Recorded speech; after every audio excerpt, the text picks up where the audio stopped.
get past the ages of 18, watch how complicated football gets. Agents, money, transferring, arguing over money, arguing over deals, this, that, and the other. Trust me, football's all a business. It's cutthroat. There's no friends in the game. None. Yeah. They don't care about you. They just care about their pocket. And AstroTurfs. Yeah. Do you know what I mean? So one of them guys wearing AstroTurfs everywhere. Yeah, I didn't know about these things. I'm being serious. Yeah, no, bro, of course. Yeah. Honestly, I didn't know that. I didn't know anything about that. All it was for me was just to play football. Mm-hmm. I didn't know until I got to the ages of 19, 20. That's when I started learning about money and cars and learning how to look after myself and do all these things. So it's all new to me, innit? It was all new. Obviously, if I'd known beforehand, things probably would have been much different now. Like I would have been laughing. Mm-hmm. So how important do you think it is that there's a improved education, if you like, for young players? You know, knowing what they're actually getting into in terms of adult football is such as a big step up. There's so many complications. And that's where we need more people to actually show younger people what they're actually getting into, because a lot of them that play football nowadays don't know what it is. Like they just think there's a lot of politics in football. They're just growing up. They don't know nothing about football. Trust me, when you get past the ages of 18, watch how complicated football gets. Agents, money, transferring, arguing over money, arguing over deals, this, that, and the other. Trust me, football's all a business. It's cutthroat. There's no friends in the game. None. Yeah. They don't care about you. They just care about their pocket. Yeah. They just care about their pocket. They don't care about you, man. Trust me. You're just one of. You're not special. You're just a player. You got many players. Really interesting. So yeah, I know you had on the back of that spell at Farnborough, I know you had difficulty with agents and managers. Could you give us a bit of insight on your own experience with that? Oh man. Oh, what, you're talking about the being retained? Mm-hmm. So with my agent, there was a deal supposedly there was so many teams that came in for me on that season for Farnborough when I scored, I think 11 goals and I got 7 assists or something like that. Yeah. Yeah. There was a lot of teams that were coming in for me that I think QPR was one. Mm-hmm. They were trying to get a deal. This is what I heard, and I'm not 100% sure, so do you know what I mean? I don't want people looking at this and thinking, yeah, like, he's lying, blah, blah.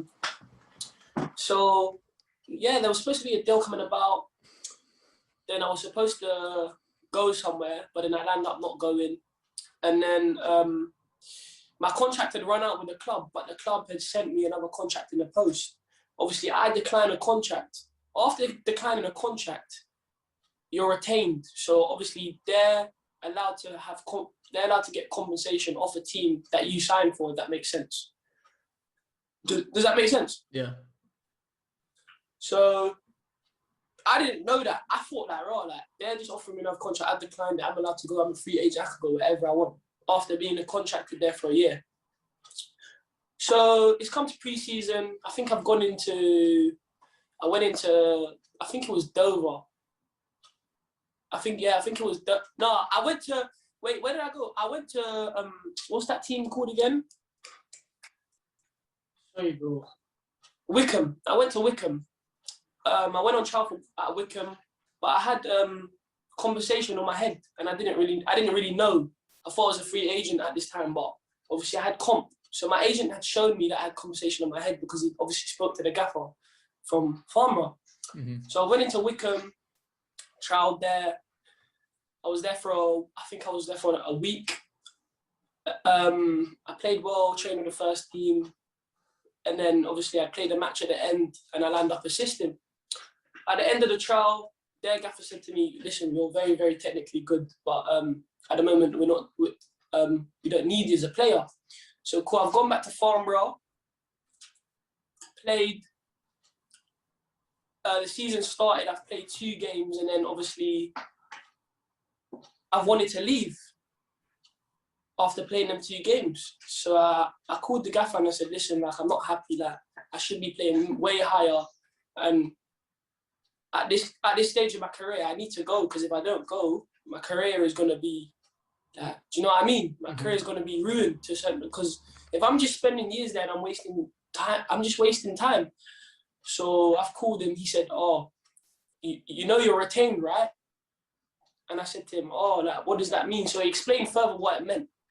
So I rang my agent up. I said to my agent, like, obviously I'd known what retained, like, before the amount, but obviously I didn't really know they could hold me like that, if that made sense. Yeah. Like, they could literally demand whatever amount of money from any team that wants me as a player.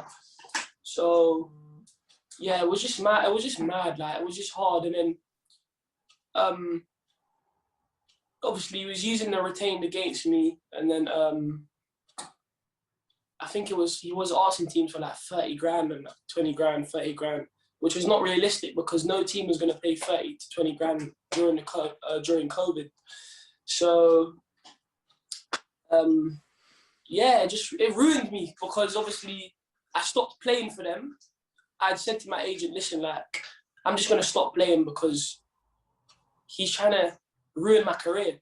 So I stopped playing, and then there was a 6-month spell where I just didn't play at all, as in, like, competitively. So every day I was getting up, grafting by myself, or just doing one-to-one sessions. And there was no team training at all for 6 months.